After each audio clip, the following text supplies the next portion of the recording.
तो स्वागत है दोस्तों आप लोगों का एमरोज मिल्की आइस एकेडमी में। आज हम लोग करेंट अपडेट के तहत हाथी जनगणना पे बात करेंगे। यहाँ से भी प्रश्न बनते रहे हैं। उम्मीद है कि आपको आरओ और बाकी के जो एग्जाम होने वाले वहाँ पे आपको एक प्रश्न यहाँ से मिलेगा। जब हम लोग हाथियों की जनगणना की बात करते हैं तो यह जनगणना पर्यावरण और वन मंत्रालय के द्वारा कराया जाता है और हर 5 वर्ष पे कराने का इसका रूलिंग है। पिछली जो जनगणना हुई थी 2017 में हुई है और यही हमारे पास लेटेस्ट है। इसके बाद अभी तक कोई जनगणना नहीं हुई है। तो 2017 वाले डाटा है। इसके अलावा भी कुछ करंट में जो चीजें हैं हमारे पास, हम लोग उसको देख लेंगे।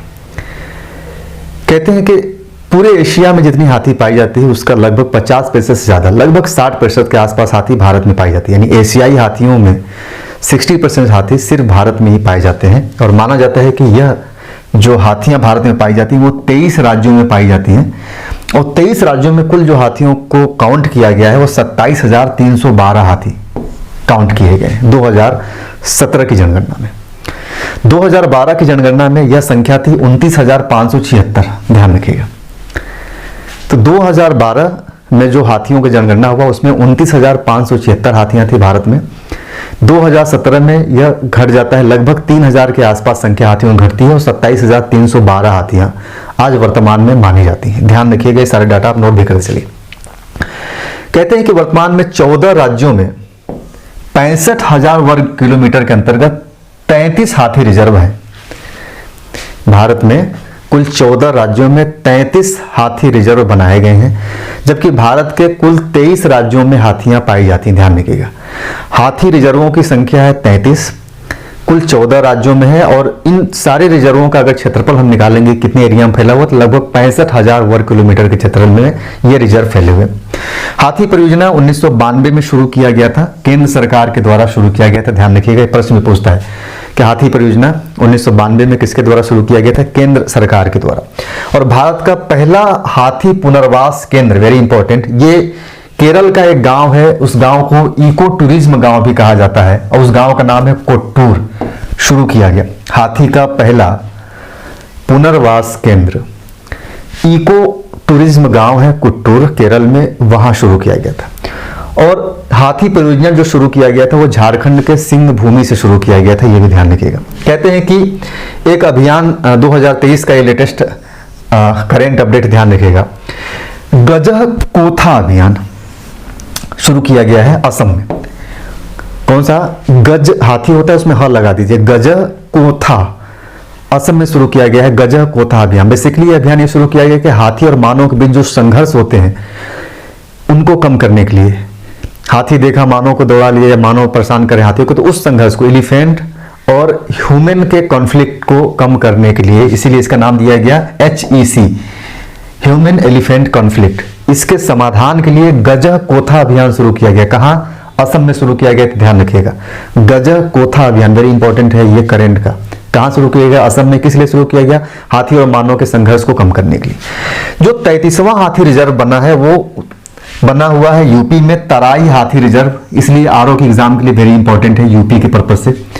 तराई हाथी रिजर्व 33वां, यानी लास्ट जो हाथी रिजर्व बना है तराई हाथी रिजर्व उत्तर प्रदेश में।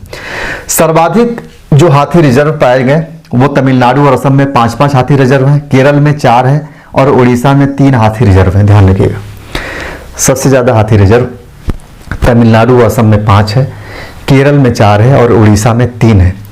हाल ही में 60 हाथी कॉरिडोर की पहचान की गई। देखिए, हाथी कॉरिडोर की पहचान की जाती है, कहाँ कहाँ हाथियों को एक कॉरिडोर के तहत उसको संरक्षित किया जा सकता है।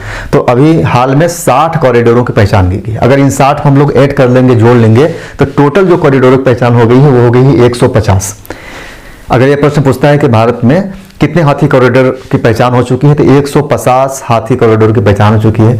अभी हाल ही में, यानी कि इसी साल 60 हाथी कॉरिडोर की पहचान की गई। सातों को जोड़ लेंगे तो 150 हो जाएगा। आपको पता है कि विश्व हाथी दिवस, ये भी प्रश्न खूब पूछता है, मनाया जाता है 12 अगस्त को मनाया जाता है। और पहली बार जो विश्व हाथी दिवस मनाया गया वो 2012 में मनाया गया था। एलिफेंट प्रोजेक्ट के 30 साल पूरे हो गए, ध्यान रखिए, हाथी परियोजना के।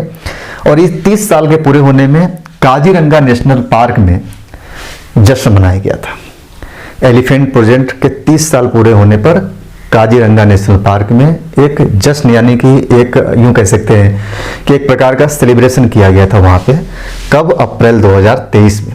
भारत का सबसे बड़ा जो एलिफेंट रिजर्व है, वेरी इंपॉर्टेंट, वो है मैसूर एलिफेंट रिजर्व कर्नाटक में। और भारत का सबसे छोटा जो एलिफेंट रिजर्व है वो इंतकी एलिफेंट रिजर्व नागालैंड में। दोनों चीजें ध्यान रखिएगा, वेरी इंपॉर्टेंट। सबसे बड़ा elephant reserve Mysore elephant reserve Karnataka में है, और सबसे छोटा एलिफेंट रिजर्व है इंतकी एलिफेंट रिजर्व, कहां पे? नागालैंड में। और भारत का पहला जो एलिफेंट रिजर्व है सिंह भूमि झारखंड में है, और यहीं से एलिफेंट प्रोजेक्ट की शुरुआत की गई थी हाथी परियोजना की 1992 में, सिंह भूमि झारखंड। इसके अलावा देखिए, हाथी भारत के 3 राज्यों का राजकीय पशु है। कौन कौन से राज्य हैं? झारखंड है, केरल है और कर्नाटक है। 3 राज्यों का हाथी राजकीय पशु है। क्लियर है?